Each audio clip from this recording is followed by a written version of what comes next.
So regional Rajamouli గారు ఇప్పుడే అన్న మనోభావాలు దెబ్బతీస్తారేమో అని మొదలెట్టించారు అప్పుడే.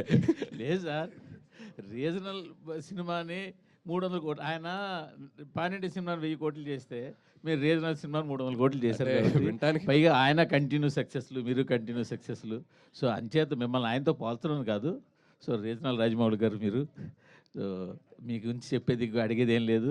కంగ్రాట్స్ మరోసారి చెప్పడం తప్పించి. రీజనల్ రావిపూడి అనండి ప్లీజ్. సో ఎందుకంటే ఆయన ఈజ్ లైక్ రాజమౌళి గారు is a Jain personality. So నాకు ఆయనతో అస్సలు ప్లీజ్, అంటే ఆయన వెనక ఎక్కడో పక్కన అంటే okay, but I'm happy with this. Okay, LVR గారికి ఇవ్వండి సార్. ఎల్వీఆర్ గారు మీ అందరితో కూడా ఎక్కువ ఫోన్లో టచ్లో ఉండవు, కానీ చూడడం ఇదే ఫస్ట్ టైం అందరినీ. మిమ్మల్ని చూస్తూనే ఉంటామండి. మీ ఇంటర్వ్యూలు, మీ రివ్యూలు చూడకుండా మేము ఏ రోజు నిద్రపోమండి. మూర్తి గారిని చూడకుండా మేము పడుకోం. లేదు కానీ అంటే మీరు ఇందాక స్పీచ్లో మాట అన్నారు, చాలా కాలం ఏంది డిస్ట్రిబ్యూటర్లు 20% కమిషన్ తిని అని చెప్పి. కరెక్టేనండి. కానీ గత 2 ఏళ్ళుగా చాలా పెద్ద సినిమాలు వచ్చాయి, చాలా పెద్ద పెద్ద అంకులు పోస్టర్లు వేసిన సినిమాలు వచ్చాయి. కూర్చో కూర్చో కూర్చో సరే, పోస్టర్లు వేస్తున్నారు, దాని మీద మీరు పంపిణీ చేశారా, వేరే వాళ్ళు పంపిణీ చేశారా అంత పక్కన పెడితే, గత 2 ఏళ్ళుగా పెద్ద పెద్ద పోస్టర్లు వేసిన సినిమాలు వచ్చాయి. కొంతమంది డిస్ట్రిబ్యూటర్లు ఫారిన్ తీసుకెళ్ళిన సినిమాలు వచ్చాయి హిట్ అని చెప్పి. మరి కమిషన్లు తినకుండా మరి ఇవన్నీ ఏంటంటారు? దౌర్భాగ్యం అదేనండి. మేము బయటకు మాట్లాడకూడదు, మాట్లాడితే విరోధం. మేము డబ్బు పోగొట్టుకున్నామని చెప్పుకోలేని పరిస్థితి. అదేండి వాస్తవం చెప్పాలంటే. మీరు అడిగారు కాబట్టి చెప్తున్నా. అదే లేకపోతే మేము నిజం చెప్పామనుకోండి, మాకు నెక్స్ట్ పిక్చర్ ఎవరు నష్టపోయి నెక్స్ట్ పిక్చర్ పోగొట్టుకున్నాడు అవుతాం. మీకు తెలుసు ఆ విషయం. సో అందుకని డబ్బులు పోయినా నవ్వుతూ ఉండాలి. డిస్ట్రిబ్యూటర్ పరిస్థితి అలాగే ఉంది ఇవాళ. రాజుగారు అన్నారు చూడండి, జిల్లాకు ఒకళ్ళు 2 మిగిలారని. ఆ 2 కూడా మిగలకుండా పోతారు ఇక. ఓకే సరే, ఇంకొక క్వశ్చన్. ఇందాక హరి గారు మీ అందరి తరఫున మిమ్మల్ని అడుగుతాను. మీ సీనియర్ డిస్ట్రిబ్యూటర్ మీరు వీళ్ళందరిలో కూడా బాగా సీనియర్ డిస్ట్రిబ్యూటర్ కాబట్టి, ఇటీవల కాలంలో ఇంకొక ట్రెండ్ కూడా స్టార్ట్ అయింది. ఒకప్పుడు మేము హరి గారికో లేకపోతే మీకో ఇంకో ఎవరికైనా ఫోన్ చేస్తే ఎంత చేసిందంటే టక్మని చెప్పేసే పని ఉండేది. గత 2 సంవత్సరాలుగా చెప్పడాన్ని కూడా మీకు తాళం వేసి నెంబర్లు చెప్పకుండా అలాంటి పరిస్థితి ఒకటి స్టార్ట్ అయింది ఇండస్ట్రీలో. అవునంటారు కాదండి? డెఫినెట్గా అండి. ట్రెండ్ స్టార్ట్ అయింది అనేది మీకు తెలుసు కదా, మరి మీరందరూ ఏం చేస్తున్నారు? చెప్తున్నా, అదే అడుగుతున్నా. నేను అడుగుతున్నాను ఒక ప్రొడ్యూసర్గా. అవును, ప్రొడ్యూసర్గా ట్రెండ్ స్టార్ట్ అయింది, అన్నీ ఏకుతారు కదా. ఆఫీస్లో ఇది జరుగుతుంది, ఆఫీస్లో వాళ్ళని తీసేశారు, ఆఫీస్లో భోజనాలు మానేశారు, ఇవన్నీ రాస్తారుగా. మరి ఇది జరుగుతుంది అన్నప్పుడు మీరేం చేస్తున్నారు? జర్నలిజం అంటే క్వశ్చన్ అది మీరు చెయ్యాలి, వాళ్ళని అడగడం కాదు. మేమందరికి మాకు వీక్నెస్ ఉందండి, మా అందరికి మా వీక్నెస్ ఉంది. మీకు ఏంటంటే ఇక్కడ విషయం ఏంటంటే ఆయన చేతి చెప్పిస్తున్నాను ఈ ట్రెండ్ స్టార్ట్ అయింది. ఆయన డిస్ట్రిబ్యూటర్ గా ఈ ట్రెండ్ స్టార్ట్ అయిందని నేను మీకు ఒక పాయింట్ కి తీసుకొచ్చి, మా ఆఫీస్లో భోజనాలు కూడా మానేశారు అనేది రాశారు కదా. సో ఇంత ఇన్ఫర్మేషన్ ఉన్న మీకు ఇవిటి గురి ఇన్ఫర్మేషన్ ఉంది కదా. జర్నలిజం దాంట్లో నుంచి మీరు రాయాలి. మార్పు మీ దగ్గర రావాలి. ఏమండి, మార్పు మీ దగ్గర నుంచి వచ్చినప్పుడే. స్వామి ఒకసారి ఆయనకి ఇవ్వండి,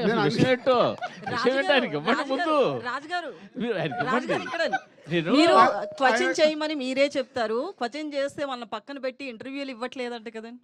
ఏది మూవీ ఇంటర్వ్యూస్ కానీ ఇవన్నీ క్వశ్చనింగ్ ఎక్కువ ఎవరు చేస్తే వాళ్ళకే ఇవ్వట్లేదంట కదండి. అట్లా ఏం లేదే, ఎవరన్నారు అది ఇవ్వలేదు. చెప్తా తర్వాత మాట్లాడదాం. అంటే నేను విషయం ఏంటంటే సార్, గత 2 సంవత్సరాలుగా పెద్ద సినిమాలకి ముందే డిస్ట్రిబ్యూటర్లు ఫోన్ చేసి నెంబర్లు చెప్పకండి, నెంబర్లు మాకు పంపండి, మేము రిలీజ్ చేస్తాము అనే ఒక ట్రెండ్ స్టార్ట్ చేశారు. మొన్నాడు వాళ్ళు ఏ నెంబర్ రిలీజ్ చేస్తే అవే బయటికి వెళ్తున్నాయి.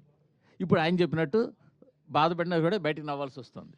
ఈ ట్రెండ్ స్టార్ట్ అయిందని మాకు తెలిసి మేము ఐటమ్ లేదు, బట్ డిస్ట్రిబ్యూటర్లతో చెప్పిద్దాం నేను అడుగుతున్నా. ఆయన ఏమంటే ఇప్పుడు మేము అబద్ధం ఆడినా, ప్రొడ్యూసర్లు అబద్ధం ఆడినా, మీరు అబద్ధం ఆడినా జనం నమ్మట్లేదండి. అది మాత్రం వాస్తవం. మనం ఏ పోస్టర్ వేసినా నవ్వుకుంటున్నారు వాళ్ళు. ఇది మీరు మేము మాట్లాడక్కల్లా, జనం మాట్లాడుకుంటున్నారు, వాళ్ళు నవ్వుతున్నారు. అది ఎల్వీఆర్ గారు చాలా ఓపెన్ గా మాట్లాడతారు. గ్రాటిట్యూడ్ మీట్ కాస్త ఇప్పుడు చూడండి, దీని తర్వాత మొత్తం ఫ్యాన్స్ అందరు కలిసి ఈయన ఫోటో పెట్టి మొత్తం ఈ రోజు సాయంత్రం వరకు చెడు కూడా ఆడేస్తారు. ఓకే అంటే మూర్తి గారు మనకు మీకు తెలుసు మాకు తెలుసు అందరికి తెలుసు. సో ఏదన్నా మార్పు రావాలంటే దయచేసి నా రిక్వెస్ట్ మీడియా మిత్రులకి ఆఫీసులలో అవి ఇవి జరుగుతున్నాయని రాయకండి. ఎందుకంటే అది మా ప్రొఫెషన్. ఏమి చేయాలి ఏం చేయకూడదని ఒక ప్రొడక్షన్ హౌస్కు ఉండే డెసిషన్ అది. సినిమాకు సంబంధించి నిజాయితీగా మీరు ఎలాంటిది అలా ఉన్నప్పుడు మీరు ఏకండి. మీరు ఏకితే కరెక్షన్ అవుతుంది కదా. మీకే క్వశ్చన్. సంక్రాంతికి 2 సినిమాలు రిలీజ్ చేశారు. సరే 2 సినిమాలకి ఒక సినిమాకి ఒక పోస్టర్ వేశారు, 2 సినిమాలు చాలా పోస్టర్లు వేశారు. మొదటి సినిమా పోస్టర్ మీ ప్రొడక్షన్ హౌస్ నుంచి వచ్చిందా, మీరు వేసిందా, వేరేగా వేసిందా? అది మీకేం తెలుసు? మాకు తెలియదు కూడా. నేను ఆల్రెడీ చెప్పాను కదా, మాకు వీక్నెస్ ఉంటాయి, మేము మాట్లాడలేము. మీకేం తెలుసు సార్? నేను మిమ్మల్ని అడుగుతాను సార్. నేను అదే మిమ్మల్ని అడుగుతున్నాను సార్. మీరు వేసిన పోస్టర్ మాకేలా తెలుసు? మా వీక్నెస్ ఉంటుందని నేను కమిట్ అవుతున్నాను కదా. మీకు తెలియదా? మీ వీక్నెస్ తో వేసిన పోస్టర్ అంటారు. మీకు తెలియదా? మీరు వీక్నెస్ తో వేసిన పోస్టర్ అంటారు. ప్రతి సెంటర్లో ఏం కలెక్షన్స్ ఉన్నాయనేది మీ దగ్గర లేవా? ఫస్ట్ మీ హరి చెప్తున్నా, అందరికంటే ముందు మీ దగ్గరే ఉంటాయంట. సో మీరే క్యాల్కులేట్ చేసి వేయండి నెక్స్ట్ నుంచి పోస్టర్ ప్రతి సినిమాది. బెటర్, ప్రాబ్లం సాల్వ్ అయిపోద్ది. సార్, సంక్రాంతికి వస్తున్నాం అనే సినిమా అనిల్ రావుపూడి గారికి 8వ హిట్ ఇచ్చింది కాబట్టి అది పెద్ద గొప్ప విషయం కాదు. వెంకటేష్ గారిని సీనియర్ హీరోస్లో ఇప్పుడు టాప్లో నిలబెట్టింది, అది పెద్ద గొప్ప విషయం కాదు. ఏంటి గొప్ప విషయం అంటే దిల్ రాజు గారిని నిలబెట్టింది ఆ సినిమా. చాలామంది ఇందాక మన శిరీష్ గారు అన్నట్టు ఏంటంటే చాలామంది దిల్ రాజు గారు పడిపోతారేమో ఈ సినిమాతో అని అనుకున్నారు. బట్ ఏంటంటే సంక్రాంతికి వస్తున్నాం అనే సినిమా ఆయన నిలబడడానికి స్ట్రెంగ్త్ ఇచ్చింది. మళ్ళీ ఇంకా సినిమాలు తీయడానికి, ఇంకో 10 సంవత్సరాల సినిమాలు తీయడానికి అనేది కాన్ఫిడెన్స్ ఇచ్చింది. చాలామంది ఏంటంటే ఈ ప్రొడక్షన్ హౌస్లు బాగా ఎక్కువ సినిమాలు తీసే ప్రొడక్షన్ హౌస్లు అంతకంతకే తగ్గిపోతున్నాయి. దిల్ రాజు గారు నిలబడ్డారంటే కంటిన్యూస్గా సినిమాలు తీస్తారు, ఇండస్ట్రీ అలా రన్ అవుతూ ఉంటుంది. అందుకు సంక్రాంతికి వస్తున్నాం అనే సినిమా గొప్ప సినిమా. థ్యాంక్ యూ అండి, థ్యాంక్ యూ. అది నిజమండి. అంటే ప్రతి సినిమా ద్వారా ఒక మినిమం 500 మంది ఎవ్రీ డే బ్రతుకుతారు. సో మేము ఎన్ని ఎక్కువ ప్రొడక్షన్ చేయగలిగితే అంతమందికి భోజనం దొరుకుతుంది. ఈ లాజిక్ చాలామంది మర్చిపోతారు. సో ఇవాళ మనకు 150 సినిమాలు తెలుగు ఫిలిం ఇండస్ట్రీలో మన ఇన్కమ్ ట్యాక్స్లతో జరిగిన కాన్వర్సేషన్ చెప్తాను. వాళ్ళు అడిగాడు ఆయన, ఎందుకు ఇన్ని సినిమాలు వస్తాయి, మరి ఎందుకు మీరు ఇన్ని ఫ్లాపులు అని చెప్తుంటారంటే 90% ఫ్లాపులు సార్ అని లాస్ట్ ఇయర్ది షీట్ ఇచ్చా. ఎందుకో లాస్ట్ ఇయర్ది నేను తెప్పించా 2024 షీట్. ఆయనకి ఇస్తే వాళ్ళు ఆశ్చర్యపోయారు, మరి ఎందుకు తీస్తున్నారు ఈ సినిమాలు? ఒక్కొక్కరిది ఒక్కొక్క అంబిషన్ సార్. సినిమాలు జరుగుతూనే ఉంటాయి. మాకు అలా కాదు. సక్సెస్ సినిమా తీయడానికి ఎంత కష్టపడాలనేది మాకు తెలుసు. దానికోసమే ప్రయత్నం చేస్తాం. దాంట్లో కొన్ని సక్సెస్లు వస్తాయి, అప్పుడప్పుడు క్యాచ్ అవుతాం. రాజుగారితో ఒక 1 year బ్యాక్ ఒక ఇంటర్వ్యూ చేశాను నేను. ప్రొడ్యూసర్స్ అందరినీ కూర్చోబెట్టి అడిగితే సేమ్ ఇదే క్వశ్చన్ అడిగా. అంతకంతకి ఒకప్పుడు ఎంతమంది డిస్ట్రిబ్యూటర్లు ఉండేవారు, ఇప్పుడు 10-15 మందికి వచ్చేసారంటే ఆయన బ్లంట్గా ఒక మాట అన్నారు. ఏంటంటే నెక్స్ట్ 2-3 ఏళ్ళలో వీళ్ళు కూడా ఉండరు, మనం బాలీవుడ్లో లాగా అవుట్ రైట్ రిలీజ్ చేసుకోవాల్సిందే, మనమే కార్పొరేట్ లాగా మల్టీప్లెక్స్లతోనే అవన్నీ టైఅప్ అయ్యి అలాంటి స్టేజ్ నుంచి ఇక్కడ ఎంతమందిని స్టేజ్ ఎక్కించారు. సో ఈ సినిమా అచీవ్మెంట్లో అదొకటి. ఇందాక అన్నాను కదండి, అంటే ఏరియాల వారిగా డిస్ట్రిబ్యూటర్లు చాలామంది ఉండేవాళ్ళు మెల్లిగా కనుమరుగవుతూ కొందరే, అంటే వీళ్ళు కూడా ప్యాషన్తోనే, వీళ్ళకు కూడా ప్యాషన్ పోయిన రోజు వీళ్ళు మానేస్తారు. వీళ్ళ ఫ్యామిలీస్ ఆల్రెడీ వెనకకు లాగుతూనే ఉన్నారు, మీకు ఇంత స్ట్రెస్ అవసరమా, ఆపేసేయండి అని. ఎందుకంటే డిస్ట్రిబ్యూటర్కి సక్సెస్ వచ్చేది చాలా తక్కువ పర్సెంటేజ్లోనే సక్సెస్ వస్తుంది. దాంట్లో కూడా నిలబడడం అంటే ఇట్స్ నాట్ ఏ జాబ్. రాజు గారు ఇంతకుముందు అంటే కోవిడ్కి ముందు పెద్ద హీరోల సినిమాలు ప్రతి నెల ఒక రెండు ఫిల్మ్స్ వచ్చేవి, మీడియం రేంజ్ 2-3 ఫిల్మ్స్ వచ్చాయి. సో సక్సెస్ రేటు చాలా ఎక్కువ ఉండేది, ఎందుకంటే ఎక్కువ నెంబర్ ఆఫ్ సినిమాస్ వస్తాయి, గ్యారంటీ ఎక్కువ ఉంటుంది పెద్ద హీరోలు కానీ మీడియం రేంజ్ హీరోలు కానీ చేస్తే. ఇప్పుడు చూస్తే జనవరిలో 3 సినిమాలు వచ్చినాయి, ఫిబ్రవరిలో 1-2 ఉన్నాయి రీజనబుల్ ఫిల్మ్స్. ఇట్లా ఒకప్పుడు 5-6 హిట్ వచ్చే పొటెన్షియల్ ఉన్న సినిమా ఉంటే ఇంతకుముందు, ఇప్పుడు హిట్ వచ్చే పొటెన్షియల్ సినిమా 1-2 ఉంటున్నాయి ఎవ్రీ మంత్. అంటే ఇంత తగ్గటానికి కారణం ఏంటి? అండ్ ఫ్యూచర్లో ఎక్కువ సినిమాలు తీసి పెద్ద హీరోలు మీడియం రేంజ్ హీరోలు ఎక్కువ సినిమాలు తీస్తే తప్పితే ఇండస్ట్రీ వోంట్ సర్వైవ్. మీరు దీని కరెక్షన్కి ఏదన్నా చేస్తున్నారా? అంటే యాక్చువల్ అండి, అది ఇప్పుడు నంబర్స్ పెరిగిపోయాయండి. ఇప్పుడు స్టార్ సినిమాలు ఏమైందంటే 400 crores 500 crores బడ్జెట్కి వెళ్ళిపోవడం వల్ల వాళ్ళు ఆ ఒక్క సినిమా మీదే ఫోకస్ చేస్తున్నారు. అంటే ఆ సినిమా ఆడలేదనుకో చాలా డ్యామేజ్ జరుగుద్ది. కాబట్టి మనకు స్టార్ సినిమాలు మనం ఇప్పుడు చూసుకుంటే ఉన్న టాప్ స్టార్స్ అందరూ 2 ఇయర్స్కి ఒక ఫిలిం వస్తుంది. సో అది కరెక్షన్ మళ్ళీ ఇంతకుముందు కోవిడ్కి కానీ కోవిడ్ ముందు కానీ జరిగింది. ఇప్పుడు Prabhas continuous doing 3 films, Bunny wants do in a year 2 films. ఇట్లా వాళ్ళు స్టార్ట్ అవుతున్నారు. స్టార్ట్ అయ్యి కరెక్ట్ అవుతే మళ్ళీ 26, 27 నుంచి డెఫినెట్గా ప్రతి హీరో సినిమా ఒకటి రిలీజ్ అవ్వాలి. అయినప్పుడు ఆటోమేటిక్ స్టార్ సినిమా ఒకటి, మిడ్ రేంజ్ హీరోల సినిమాలు 2 ఫిలిమ్స్ ఇలా వచ్చినప్పుడు ఆటోమేటిక్ సక్సెస్ పర్సంటేజ్ పెరిగే అవకాశం ఉంటుంది. అది ఒకటే సొల్యూషన్. హరిగారు సంక్రాంతికి రిలీజ్గా అవ్వగానే రాజుగారి ఐటీ జరిగింది. ఇప్పుడు మీరు డిస్ట్రిబ్యూటర్ గారెంటీ మీట్ పెట్టారు. దీని తర్వాత మీ అందరి డిస్ట్రిబ్యూటర్ మీద ఐటీ రైట్స్ జరిగే అవకాశం ఉందనుకుంటున్నాను. డిస్ట్రిబ్యూటర్స్ దగ్గరికి నెంబర్లు చెప్పారు కదా మొత్తం. అదే డిస్ట్రిబ్యూటర్స్ దగ్గరికి వస్తే అదే డిస్ట్రిబ్యూషన్ అనేది ఒకప్పుడు ఎలా ఉండిందో తెలియదు కదండి. జిఎస్టీ వచ్చాక ఐటీ వాళ్ళకంటే వైట్కి ఎక్కువ ఇంట్రెస్ట్ మేము చూపిస్తున్నాం. ఎందుకంటే మాకు 18% సినిమా రిలీజ్ తర్వాత రికవరీ ఉంటుంది. అంటే మేము పంపించే ప్రతి రూపాయికి, ప్రతి 1 lakhకి 18,000 ఇన్వాయిస్ వస్తుంది మాకు, జిఎస్టీ ఇన్వాయిస్. అందుకని మేము క్యాష్ని తీసుకెళ్ళి బ్యాంకులో డిపాజిట్ చేసి అయినా ట్రాన్స్ఫర్ చేస్తాం, కానీ క్యాష్ ఇచ్చే రోజులు పోయినాయి. ఎందుకు అంటే అది మా సేఫ్టీ. ఒక సినిమా పాత రోజుల్లో ఒక సినిమా రిలీజ్ అయిపోయి ఏదన్నా తేడా వస్తే మాకు ఇంకేం రాదండి, అంతటితో అయిపోయేవాళ్ళం. అంటే రూపాయి కూడా రొటేషన్ కూడా ఉండేది కాదు. ఇప్పుడు లక్కీగా జిఎస్టీ పుణ్యం అని చెప్పి మాకు ఒక సినిమా ఏదైనా తేడా వస్తే ప్రొడ్యూసర్స్, ప్రతి ప్రొడ్యూసర్ మన తెలుగు ఇండస్ట్రీలో ఏ ప్రొడ్యూసర్ అయినా సినిమా తేడా వస్తే జిఎస్టీ ఇన్వాయిస్ విత్ ఇన్ 1 monthలో ఇచ్చేస్తున్నారండి. ఇచ్చినప్పుడు మాకు 18% ఇన్వాయిస్ రూపంలో డబ్బులు వస్తుంది. ఆ ఇన్వాయిస్లు మేము థియేటర్స్కి ఇస్తే వాళ్ళు మాకు క్యాష్ ఇస్తారు. క్యాష్ మీన్స్ వైట్లో ఇస్తాం. అంటే ఆ అమౌంట్ ఒక 1 crore, మాకు 1 crore ఇన్వాయిస్ వస్తే 18 lakhs మా బ్యాంక్లో ఉన్నట్టు. ఇది చాలా హ్యాపీ. అందుకని మేము ఏదన్నా చిన్న అంటే జిఎస్టీ పరిధిలో లేని థియేటర్స్ చాలా ఉంటాయి, అంటే సెంటర్స్లో అక్కడ 5,000, 10,000 కలెక్షన్లు వస్తే 1 లక్ష, 2 లక్షలు చేరితే కూడా దాన్ని తెచ్చి అకౌంట్లో వేసే కొడతాం మేము, ఎందుకంటే మాకు ఇన్వాయిస్ కావాలి. అందువల్ల అది. ఇంకొకటి 90% ఫ్లాప్లు ఉంటాయండి. ఇప్పుడు 10% సక్సెస్ రేట్ కూడా లేదు ఈరోజు. 10% సక్సెస్ రేట్లో అసలు అయ్యేటి 5% ఉంటే కమిషన్లు వచ్చే సినిమాలు 1, 2 ఉంటాయి. ఇది నిజం. టోటల్గా 1 yearలో సినిమాలు చేస్తే మ్యాక్సిమం 10 moviesకే 20% కమిషన్ వస్తాయి. ఒక 5 movies బ్రేక్ ఏమైనా అవుతాయి, ఒక 5 movies ఏదైనా 5%, 10% ఉంటాయి. ప్లస్ ఇప్పుడు చాలా సినిమాలు రిలీజులకే వచ్చేసాయి. మేము కూడా చాలా వరకు డిస్ట్రిబ్యూషన్ జస్ట్ కమిషన్కే చేస్తున్నాం. పర్చేజింగ్లు కూడా తగ్గిపోయాయి. మాకున్న కొన్ని రెగ్యులర్ బ్యానర్స్లో తప్పితే ఇంక. అందువల్ల ఎవరు వచ్చినా దాని గురించి ఎవరికి టెన్షన్ లేదండి. డిస్ట్రిబ్యూటర్స్ పరిస్థితి అందరికీ తెలుసు, మీకు తెలుసు, అందరికీ తెలుసు. ఓకే అనిల్ గారు, ఈ సినిమా తర్వాత మళ్ళీ ప్రేమ కథలు మొత్తం మారిపోయే అవకాశం ఉంది. కొత్తగా డైరెక్టర్స్ ఎవరైనా సరే సినిమా చేయాలంటే మారిపోతారా? వెంకటేశ్వర గారి క్యారెక్టర్ లవ్ ఒకవేళ ఫెయిల్ అయితే వెంటనే మరో లవ్లో పడిపోయి పెళ్లి చేసుకో ఇలా మార్చేశారు. సో దీనిపైన మంచిదే కదండి. పిచ్చోళ్ళే రోడ్లకి తిరగడం కంటే లవ్లో ఫెయిల్ అయ్యి హ్యాపీగా ఎవరైనా మంచి అమ్మాయిని చూసుకొని పెళ్లి చేసుకొని అదొక మెమరీ లాగా ఉంటే బెటర్ కదా.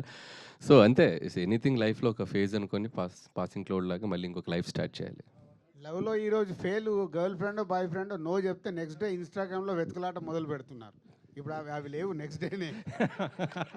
సార్ రాజు గారు అంటే ప్రొడ్యూసర్స్ మధ్య ఉన్న అనారోగ్యకరమైన పోటీ వల్ల ఇండస్ట్రీకి చాలా ప్రాబ్లం ఎదురవుతుంది అనేది బయట ఒక టాక్ అండి. అంటే బ్యానర్స్ మధ్య ఆధిపత్య పోరు కానీ, ఇప్పుడు డిస్ట్రిబ్యూషన్ పరంగా కూడా లాస్ట్ టైం చూసాం ఆధిపత్య పోరు. దీనివల్ల ఇప్పుడు పాపం ఎవరైనా ప్యాషన్తో వద్దాం అనుకున్న ప్రొడ్యూసర్స్ కానీ వీళ్ళకి చాలా ఇబ్బందులు అనేవి ఎదురవుతున్నాయి సార్. అంటే బడ్జెట్స్ పెరిగిపోవడము, లార్జర్ దెన్ బడ్జెట్లు అనేవి లార్జర్ దెన్ లైఫ్లో వెళ్ళిపోవడం, అంటే సినిమా రేంజ్ అనేది పెరగడం వల్ల ప్యాషన్తో కాన్సెప్ట్ బేస్డ్ సినిమాలు చేద్దాం అనుకున్న ప్రొడ్యూసర్స్ కొత్తగా రాలేని పరిస్థితి ఎదురవుతుంది సార్.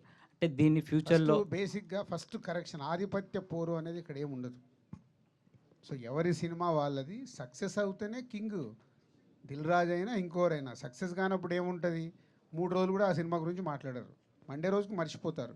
సో సక్సెస్ఫుల్ తీయటానికి వర్క్ చేయాలి, కానీ ఇక్కడ ఆధిపత్య పోరు అనేది మన తెలుగు ఫిలిం ఇండస్ట్రీలో లేదు. నో సార్, అంటే ఇన్ ద సెన్స్ ఏంటంటే ఇప్పుడు మీరు ఒక హీరోతో, ఒక మిడ్ రేంజ్ హీరోతో మీరు తక్కువ రెమ్యునేషన్ ఇచ్చి మీ సినిమాకి పెట్టుకుంటారు సార్. యాక్చువల్గా మీరు కంఫర్టబుల్గా ఆ సినిమా చేస్తారు. బట్ మీ కాంపిటీషన్ లేకపోతే ఇంకో బ్యానర్ ఉంటుంది, వాళ్ళు మీరు ఒక 40 కోట్లలో చేసిన సినిమాను ఇప్పుడు 70-80 కోట్లలో ఆ హీరోతో సినిమా చేస్తున్నారు. దాని రిజల్ట్ అనేది ఎంత వస్తుందో తెలియదు సార్. బట్ ఆ హీరో నెక్స్ట్ మీ బ్యానర్లో చేస్తున్నప్పుడు మీరు 40లో చేసిన హీరో నెక్స్ట్ ఇమీడియట్గా అతను కూడా మళ్ళీ 70-80 కోట్లు అడిగినప్పుడు దాని ఇంపాక్ట్ అనేది మీ బ్యానర్ మీద పడుతుంది కదా. నేను అడుగుతుంది వర్కౌట్ కాకుండా నేను ఎందుకు తీస్తాము? వర్కౌట్ అవుతాను ఎవరైనా. ఇప్పుడు నువ్వు జీలో పని చేస్తున్నావు, నీకు ఇంకో కంపెనీలో శాలరీ ఇస్తారు, నువ్వు మార్చుకొని వెళ్ళవా? అంటే ఆలోచిస్తాను కదా సార్. అంటే దాని బ్యాక్గ్రౌండ్ అదంతా. ఎస్, 2 లక్షలు ఇస్తామంటే వెళ్ళిపోతావుగా. ఎందుకంటే నీ దగ్గర కెపాసిటీ ఉంది, జర్నలిస్ట్గా నువ్వు పని చేస్తావంటే పక్క ఛానల్ నీకు ఆఫర్ ఇస్తారు. ఇక్కడ కూడా అంతే వాల్యూ. ఆ హీరోతో సినిమా ఆ హీరోతో సినిమా తీస్తే ఈ బడ్జెట్లో వర్కౌట్ అవుతుంది అనుకున్నప్పుడు తీస్తారు. ఎవరిని మనం ఆపలేము. అందుకే ఇక్కడ ఆధిపత్య పోరు ఉండదు అని చెప్పింది నీకు. ఫస్ట్ అక్కడ కరెక్ట్ చేశా. సాయి గారు సో సాయి గారు సో అనిల్ గారికి కంటిన్యూగా హిట్లు ఫ్లాప్ లేని డైరెక్టర్. బట్ అయినా కూడా ట్రోల్స్ జరుగుతున్నాయి అంటే ఎవరైనా కావాలని చేస్తున్నారు అనుకుంటున్నారా? మీరేం నోటీస్ చేశారు ట్రోల్స్ అన్ని చూసాక? పనులున్న చెట్టుకు రాళ్ళు పడతాయి అంతే. మీరు చెప్పండి. ఫేమస్ లేకుండా ఎవరు పట్టించుకోరమ్మా. ఫేమస్ ఉన్నారు కాబట్టి పట్టించుకుంటారు. ఫేమస్ అయ్యాడు ఏం చేస్తాడు పాపం. నాది సేమ్ డైలాగ్. సో అనిల్ గారు, సో నేను ముందే చెప్తున్నాను, ఇది కాంట్రవర్సీ క్వశ్చనే, మా జర్నలిస్టులకు సంబంధించింది. అయితే ఒక మూవీ ప్రమోషన్స్లో మీడియా పాత్ర కూడా ఉంటుంది. కానీ ఆ మీడియాలో 4-5 తలకాయలనే మీరు ఎందుకు చూస్తున్నారు? మిగతా వాళ్ళని ఎవరూ పట్టించుకోవట్లేదు అనేది కొంతమంది ఆరోపణ. ఇప్పుడు మీరు స్టేజ్ మీద మాట్లాడుతూ కూడా 4-5 చెప్పారు. సో ప్రమోషన్స్లో 4-5 చాలా మీకు కరెక్ట్గా ప్రశ్న మామూలుగా సంధించలేదు. నేను దీని తరపున మీకు చెప్పాల్సింది ఏంటంటే, నాకు 4-5 వారంలో అప్పుడప్పుడు నాతో ఫోన్లు చేసి పర్సనల్గా మీరు శాటిలైట్ ఛానల్స్ వదిలేస్తున్నారు, పెద్ద పెద్ద పేపర్స్ వదిలేస్తున్నారు. అన్ని చెప్పానమ్మా. మీడియా అంటే అన్ని కదా. కానీ నేమ్స్ చెప్పారు కదా. నేమ్స్ అంటే నాకు ప్రతి ఒక్కరి పేర్లు ఎక్కడ చెప్పమంటారు? ఇప్పుడు ఈనాడులో పనిచేసే 4 చెప్పకూడదు ఏమండి? వాళ్ళు నాతో రోజు టచ్లో ఉంటారు. అప్పుడప్పుడు మీరు తిన్నారా, మీరు బాగున్నారా, మీరు ఎప్పుడన్నా బాధపడుతుంటే ఎప్పుడన్నా నాకు ఫోన్ చేసి పలకరించారా? నాకు మొన్న జ్వరం వచ్చింది, నాకు మొన్న చెప్పేది వినండి. మొన్న నాకు ఆ మధ్య ఫీవర్ వస్తే మూర్తి గారు బాగున్నారండి, హెల్త్ ఎలా ఉందని అడిగారు. మీరు అడిగారు ఫేస్ టు ఫేస్ అడిగారండి. ఏమయ్యా ఆధిపత్య పోరు ఇక్కడ ఉంది. అసలు ఆధిపత్య పోరు ఇక్కడ ఉంది రమేష్ గారు, ఇక్కడ కాదు. టు బీ హానెస్ట్, అందరు నేను అందుకే పేర్లు నాకు కొన్ని స్ట్రైక్ అవుతాయి. కొన్ని మీ పేరు లక్ష్మి నాకు గుర్తుంది, ఇందాక ఫ్లోలో మిస్ అయ్యాను. లక్ష్మి గారు చాలా థ్యాంక్ యూ, చాలా థ్యాంక్ యూ. రాజు గారు మీరు గతంలో ఒక సినిమా స్టార్ట్ చేశారు వి వినాయక్ గారు హీరోగా. అది ఎందుకో కారణాల వల్ల అవ్వలేదు. కానీ మా కోరిక ఏంటంటే అనిల్ గారు హీరోగా ఒక సినిమా చేస్తే బాగుంటుంది. డెఫినెట్గా అనిల్ యాక్టర్ అవుతాడు. ఎలాంటి యాక్టర్ అవుతాడో తెలియదు, కానీ ఫస్ట్ లాంచ్ చేసేది ఎస్విసిలోనే. అది అగ్రిమెంట్ ఉంది. అది ఆయన యాక్టింగ్ చేస్తే ఎస్విసిలోనే. రాజుగారు, సినిమా నిర్మాతలు ఓన్లీ నిర్మాణ బాధ్యతలు మొత్తం ఫండింగ్ అంతా తను భారం మోయకుండా డైరెక్టర్ని అలాగే మెయిన్ లీడ్ ఎవరైతే ఉన్నారో ఎక్కువ రెమ్యునరేషన్ తీసుకునే వాళ్ళను కూడా ప్రొడ్యూసర్స్గా వాళ్ళను కూడా భాగస్వాములను చేస్తే నిర్మాతలకి భారం తగ్గుద్ది. నిర్మాతలు రెడీగా ఉంటారండి అలా చేసుకుంటే. నిర్మాతకు గోల్డెన్ ఆపర్చునిటీ అది. బట్ అది అంటే సిస్టమ్ అందరది సెట్ అయినప్పుడే చేయగలుగుతారు. బట్ అది ఇప్పుడు బాలీవుడ్లో ఉంది. మెల్లిగా ఇక్కడ స్టార్ట్ అయింది. ఇప్పుడు మొన్న నాకు తెలిసి పుష్ప 2 అలాగే చేశారనుకుంటాను. సో మెల్లిగా స్టార్ట్ అవుతుంది. అది అయినప్పుడు డెఫినెట్గా ప్రొడక్షన్ హౌస్కి అడ్వాంటేజ్, అది బరువు తగ్గుతుంది. సో అవ్వాలని కోరుకుంటున్నాను నేను కూడా. అలాగే నిర్మాణ బాధ్యతల్లో అలాగే స్క్రిప్ట్లో కానీ అన్నిట్లో కూడా ఒక నిర్మాతగా మీరు ఇన్వాల్వ్ అవుతుంటారు. అలాగే నిర్మాతలు హీరోలు ఇన్వాల్వ్ అయిన సినిమాలు చాలా వరకు కూడా దెబ్బతిన్న సంఘటనలు కూడా మనం చూసాం. ఏది కరెక్ట్ అంటారు? నన్ను కూడా చాలామంది తిట్టుకుంటారు అనుకుంటావు అని, రాజుగారు ఇట్లా ఇరుకుతారు అని. సో సినిమా అనేది విజన్, జడ్జిమెంట్, అది వేవ్ లెంత్లో ఉన్నప్పుడు. ఇందాక నేను అనిల్ గురించి చెప్పాను, 6 సినిమాలు తీసాం. మా మధ్యలో నాకు తెలిసి ఈ రోజు వరకు ఎప్పుడు ఆర్గ్యుమెంట్ అనేది కూడా జరగల. అసలు క్రియేటివ్ డిఫరెన్స్ లేదు, ఫైనాన్షియల్ డిఫరెన్స్ అసలు లేదనుకోండి. సో అది ఉన్నప్పుడు ఏమవుతుందంటే ఆ వేవ్ లెంత్ కరెక్ట్గా ఉండి ఇద్దరు ఒకటేలాగా ఆలోచించినప్పుడు రిజల్ట్ వస్తుంది. లేకుంటే ఏమవుతుందంటే రిజల్ట్ రాలేదనుకో, ఒకరి మీద ఒకరు వేసేసుకుంటారు. నేను ఇది చెప్పాను చేయలేదు, నేను ఇలా చేయమన్నాను చేయలేదు, అలా బ్లేమింగ్స్కి వెళ్తాయి. సో అందుకే చాలామంది క్వైట్గానే ఉంటారు.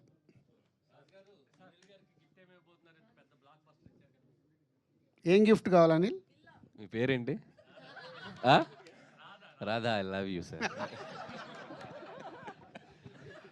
సో కాదు, ఇప్పుడు అనిల్కు మాకు ఉన్న అనుబంధం గిఫ్ట్లతో దూరం కాదు. ఆయన స్టేజ్ మీద చెప్తున్నా, ఆయన ఏది అడిగినా సార్ నాకు ఇది కావాలంటే ఆయన ఇంటి దగ్గర ఉంటుంది. కొందరేమో గిఫ్ట్లు ఇచ్చేసి ప్రమోషన్ చేసుకుంటారు. మాకు ఆ ప్రమోషన్ అక్కర్లేదు. మాకు ఇంటర్నల్గా అయినా ఏది అడిగినా అయిపోద్ది. అంటే కార్ ఏముంది, అదే కార్ అంటున్నా. ఆల్రెడీ ఇచ్చారు, అది వద్దులే. మన లాస్ట్ సినిమా కార్ ఇచ్చారు, ఏదైనా వేరేది అడుగు.